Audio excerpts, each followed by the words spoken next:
So you might be looking for a way to create a LinkedIn business page here in your mobile device or using your mobile device. Well, there are a few things that we may need to take in consideration here.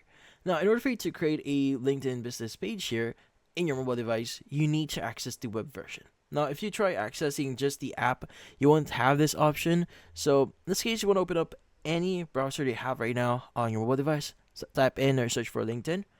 Open up the LinkedIn website.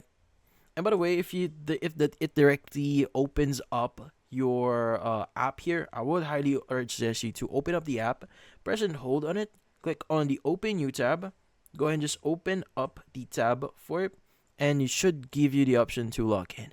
So go ahead and just click on Continue with Google or Apple, whichever way you've logged in or created your account. Now, once you've logged in, you want to go and click on the three bar icon you see at the top right of your screen, and you want to go and choose the option here that says request desktop site or desktop site. Let's go and select this one. Now it should give you the desktop version of the site. So again, just wait for a while here.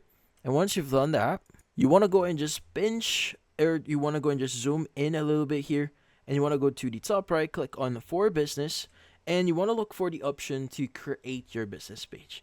So in here, you want to go ahead and look for that option. So it might take a while. You could go and just scroll down a bit here or look for it. You could go and click on create a company page, go and click that. And in here, you could go and just choose or fill out the necessary details. Like if you want to create like an educational institution or a company, you go and choose company here. Now it's going to say you don't have enough connections to create a page here, but if you do have enough connections, you could go ahead and just basically start the creation process, fill out the necessary details, and from then on, you should be able to create your account. But that's about it. So hopefully this video was able to help you like and subscribe to our channel. Thank you for watching.